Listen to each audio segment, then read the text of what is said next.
So before we dive in, let's break the ice a bit more. So I want to ask you one question on technology. So if technology could solve one particular environmental challenge instantly, what would you want it to fix?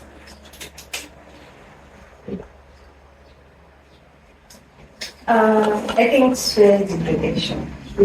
Keeping in mind, like, soil is the foundation for everything. A good and healthy soil is going to improve the food security, the biodiversity, combat climate change. There won't be soil erosion. So I think solving the problem with the soil will be solving many other environmental problems. Is there any particular way you have in mind that technology can play a part in solving soil degradation? Yeah, I think having sensors in the soil can actually help, because then you'll know what that soil actually needs. Or if you, let's say you installed a certain sensor for the moisture, you know when it doesn't have enough moisture. If it's for certain nutrients, then you'll know when to add more nutrients and to work on that soil. Makes sense. Makes a lot of sense. Chris, do you have anything to add? She made it sound smarter than what I thought. but I was thinking if there could be a way of producing food stuff without degrading the environment, like trees and stuff. So imagine if we grow eggs on trees. So that the type of technology that doesn't exhaust, chickens or trees. Kind of a thing, something that's not, out of this world. Let's say if you have an issue with, let's say, my fear is we keep eating a lot of chicken and then it just gets depleted. So how do we regenerate that meat without killing? You actually think the chickens are going to get depleted by the end?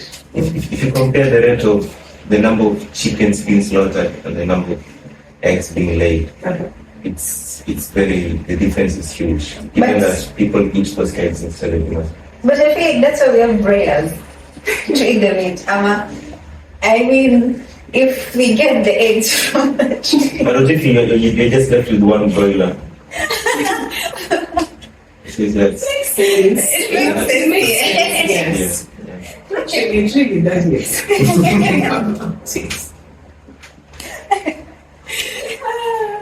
But that's very credible. I wasn't expecting it to take that along, but yes, wonderful. It's from everyone. Okay, so as we move on, earlier we had discussions on a particular technology, yes, in place currently at Green Campaign Kenya. It's called A.I.R.S. So I want you to provide insights to me and our listeners. Basically, what is A.I.R.S? And if A.I.R.S actually has power, what powers will you take? Maybe we should start with the smart and Yeah, sure. So A.I.R.S basically stands for Automated Incentives for Regenerative Stewardship. What it does basically, it's designed to incentivize the regenerative or the total completion or total implementation of regenerative agriculture. So think of this like when you, let's say Manila, you are a farmer, when you do your agroforestry, you get incentivized for just doing what you normally do. Yes. So it's great. What's for power? Yeah. What's power? Oh. So I think no one gets appreciated when they do good, agricultural stuff. So no one takes a good job for digging well. So as does that, so it kind of encourages best practices when it comes to farming, ensuring those chicken are alive. And all that. So that's the beauty of A.I.R.S. I think that's the superpower. That's keeping farmers motivated, communities motivated in doing it very good. Because it is true. When you look at life right now, most of the people who actually take part in modern day agriculture aren't really getting incentives for the hard work that they're putting in place. That sounds like a cool tool that would actually help smallholder farmers. Yes, which came from this. So do you actually see that as it's changing how the youth will understand sustainability in the years to come? I believe so. With the nature of how you think, most of the activities are like income generated, and then A.I.R.S comes in, and of course it's incentive generated.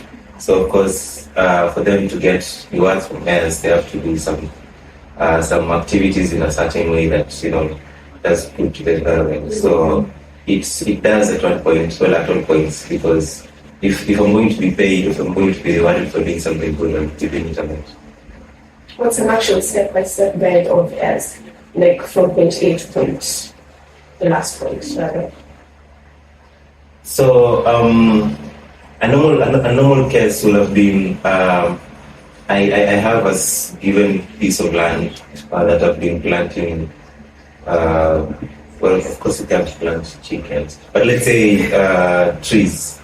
And then the way I've been planting those trees, zikifika miaka 10 ama zikifika certain, maybe after 3 months, they're dead. And then maybe now, campaign stuff comes in, and they maybe advise use this type of seedling, do this type of manure, and then you do the first step and maybe prepare your soil and all that, and then now you tell the stuff like, hey, I just did this, or you just, it's the way it is. So you get like a point, and then the next step will be getting you the seedlings for those specific trees. And then if you do the exact thing that needs to be done, maybe planting it, watering it, and then maybe after 3 months the tree has started growing, and you show the progress, you update to the platform, and you share a report to the greenhouse staff, you get a point for that. And then the more you accumulate this point, and maybe now you teach the time, you maybe need someone to help you do, let's say you need some, what do you call it? Weeders. Yes. Yeah, the weeders. The weeders, yes. Yeah, so the weeders. But you don't have that skill to do, to get the weeders. But there are some communities that Green Campaign works with, have that skill capacity to remove the weed. So instead of you spending money and resources to get them or pay them, you can use the tokens that you earn from A.I.R.S to either transfer and get the service exchange for their services, or maybe you can redeem it to training. Someone comes and train you how to do the weedings. But that's how a normal day-to-day usage of A.I.R.S will be. Sounds like a really interesting tool that can be used by so many people. Is it just centered to people like smallholder farmers in this particular area, or what's like a futuristic outlook on A.I.R.S? Can it be applied by people elsewhere? Yes, so how A.I.R.S is built, it's dynamic, so it can be used by communities anywhere, everywhere. So as long as these communities are doing it as per the guidelines agreed when creating communities, creating activities, then it should be beneficial to them. So at least it spreads its goodness to everyone around. It's Yeah. not just localized in one particular area. So for our listeners out there, this is an opportunity that you can get on in the future. This is currently in the works. Okay. So let's debunk a myth